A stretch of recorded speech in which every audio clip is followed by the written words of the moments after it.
ദൈവത്തിൻ്റെ അതിപരിശുദ്ധ നാമം വാഴ്ത്തപ്പെടുമാറാകട്ടെ. കർത്താവിൽ പ്രിയ വിശ്വാസികളുടെ സമൂഹമായ കുഞ്ഞുങ്ങളെ, നിങ്ങളെ ഏവരെയും ഉയർത്തെഴുന്നേറ്റ് വീണ്ടും വരുമെന്ന് അരുളിച്ചെയ്ത് സ്വർഗാരോഹണം ചെയ്ത കർത്താവായ യേശുക്രിസ്തുവിന്റെ നാമത്തിൽ പ്രഭാത വചനത്തിലേക്ക് വളരെ സ്നേഹത്തോടെ വിനയത്തോടെ സ്വാഗതം ചെയ്യും. ഇന്നത്തെ ഞായറാഴ്ചയുടെ പ്രത്യേകത എന്ന് പറയുന്നത് പെന്തക്കോസ്തിക്ക് ശേഷം വരുന്ന രണ്ടാമത്തെ ഞായറാഴ്ചയാണ്. ആരാധനാ വർഷത്തിലെ 32ാമത്തെ ഞായറാഴ്ചയാണ്. ഈ മാസത്തെ 7ാമത്തെ ദിവസം, പെന്തക്കോസ്തിക്ക് ശേഷം വരുന്ന 14ാമത്തെ ദിവസം. ഈ വർഷത്തിലെ ദിവസം കാൽക്കുലേറ്റ് ചെയ്ത് കഴിഞ്ഞാൽ ജനുവരി 1 മുതൽ ഇന്ന് വരെ 158ാമത്തെ ദിവസം ആണ്. ഇന്ന് വിശുദ്ധ ദേവാലയങ്ങളിൽ, വിശുദ്ധ കുർബാനയിൽ, വിശുദ്ധ ഏവൻഗേലിയൻ മേശയിൽ കേൾക്കുവാൻ പോകുന്നതായ വേദഭാഗം വിശുദ്ധ മത്തായി ശ്ലീഹായുടെ രക്ഷാസുവിശേഷം 10-ാം അധ്യായം 34 മുതൽ 11-ാം അധ്യായം 1 വരെയുള്ള വേദഭാഗങ്ങൾ ആണ്. യേശുവിൽ വിശ്വസിച്ച് അവനെ സ്വീകരിക്കുന്നവർക്ക് വേണ്ട ഒരുക്കത്തെ സംബന്ധിച്ചും അവർ നേരിടാനിരിക്കുന്ന പ്രതിബന്ധങ്ങളെ സംബന്ധിച്ചും ഇന്നത്തെ ഏവൻഗേലിയൻ ഭാഗം നമ്മോട് പറയുന്നു. സമാധാനമല്ല, വാളത്രേ വരുത്തുവാൻ ഞാൻ വന്നത് എന്ന് മത്തായി ശ്ലീഹായുടെ രക്ഷാസുവിശേഷം 10-ാം അധ്യായം 34-ാം വാക്യത്തിൽ പറയുന്നുണ്ട്. നമ്മുടെ സമാധാനമായ ക്രിസ്തു, സമാധാന പ്രഭുവായ ക്രിസ്തു, നിങ്ങൾക്ക് സമാധാനം എന്ന് ആശംസിച്ച ക്രിസ്തു, ഞാൻ സമാധാനം വരുത്തുവാനല്ല വന്നത് എന്ന് എങ്ങനെ പറയും?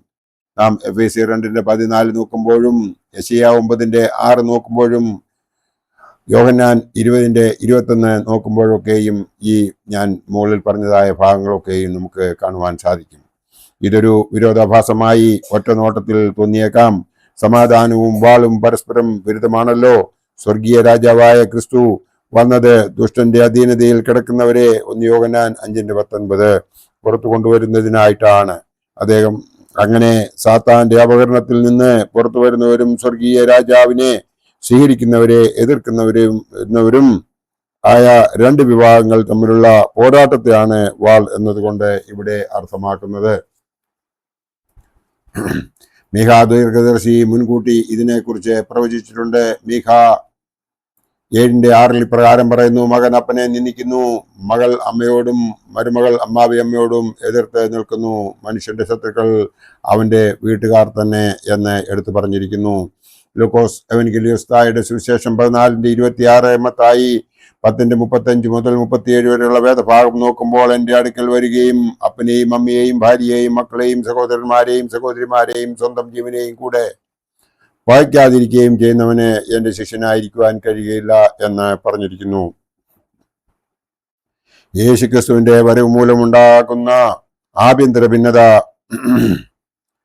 പ്രബലമായ എതിർപ്പുകൾ, പീഡനങ്ങൾ എന്നിവയെ ഈ വാക്യങ്ങൾ എടുത്തു കാണിക്കുന്നു. ഇവിടെ നാം 3 കാര്യങ്ങളാണ് മനസ്സിലാക്കേണ്ടത്.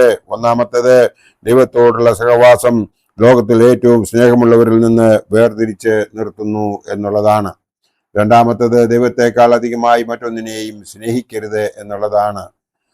മൂന്നാമത്തേത്, ദൈവത്തിൽ ശരണപ്പെട്ടു ജീവിക്കുന്ന ഒരുവനും നശിച്ചു പോകുകയില്ല എന്നുള്ളത് ആണ്.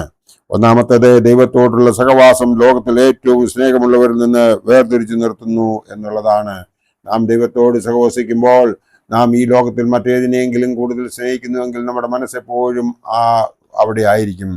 ആയതിനാലാണ് നാം ദൈവത്തോടുള്ള സഹവാസം ലോകത്തിൽ ഏറ്റവും സ്നേഹമുള്ളവരിൽ നിന്ന് വേർതിരിച്ചു നിർത്തുന്നു എന്ന് ഇവിടെ പറയുവാനുള്ള മെയിൻ കാരണം. ദൈവത്തെക്കാൾ അധികമായി മറ്റൊന്നിനെയും സ്നേഹിക്കരുതെന്നാണ് രണ്ടാമത്തെ പോയിന്റ്. അതായത്, ദൈവത്തെക്കാൾ നാം എന്തിനെ അധികം സ്നേഹിക്കുന്നുവോ അപ്പോൾ നമുക്ക് ദൈവത്തെ പൂർണ്ണ ഹൃദയത്തോടും പൂർണ്ണ ആത്മാവോടും പൂർണ്ണ മനസ്സോടും കൂടി സേവിക്കുവാൻ സാധിക്കാതെ വരും. ദൈവത്തിൽ ശരണപ്പെടുന്ന ഒരുവനും നശിച്ചു പോകുകയില്ല.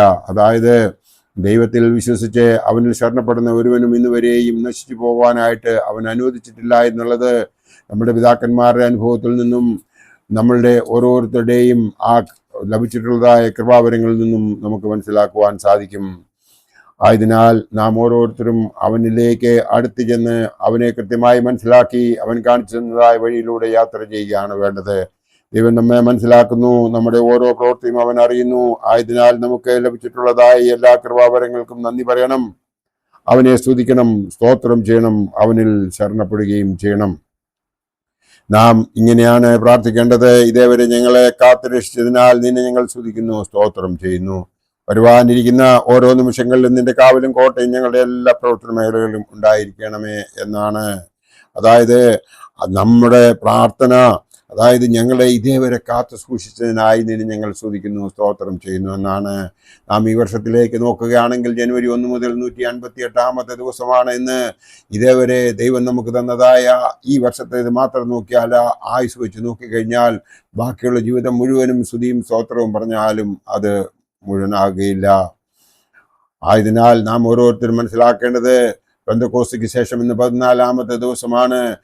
പരിശുദ്ധാത്മ പുതുക്കത്തിന് ശേഷം ഇന്ന് 14-ാമത്തെ ദിവസവും ആ പരിശുദ്ധാത്മാവിൻ്റെ നിയന്ത്രണത്തിലാണോ നാം ഓരോരുത്തരും പ്രവർത്തിക്കുന്നത് എന്ന് നാം ഒന്ന് ചിന്തിക്കേണ്ടിയിരിക്കുന്നു. ആരാധനാ വർഷത്തിന്റെ 32-ാം ഞായറാഴ്ചയാണ് ഇന്ന്. ആ ആരാധന വർഷത്തിലെ 31 ഞായറാഴ്ചയും നീ ദേവാലയത്തിൽ ചെന്ന് വിശുദ്ധ കുർബാനയിൽ സംബന്ധിച്ചോ എന്ന് നിന്നോട് തന്നെ ചോദിക്കേണ്ടിയിരിക്കുന്നു. അതായത് പെന്തിക്കോസ്തിക്ക് ശേഷം വരുന്ന 2-ാമത്തെ ഞായറാഴ്ചയായി ഇന്ന് നാം നമ്മെ തന്നെ ഇന്നേവരെ തിരുത്തുവാൻ സാധിച്ചിട്ടില്ല എങ്കിൽ ഒന്ന് തിരുത്തുന്നത് നല്ലതായിരിക്കുമെന്ന് മാത്രം ഈ അവസരത്തിൽ ഓർപ്പിക്കുവാൻ ആഗ്രഹിക്കുന്നു.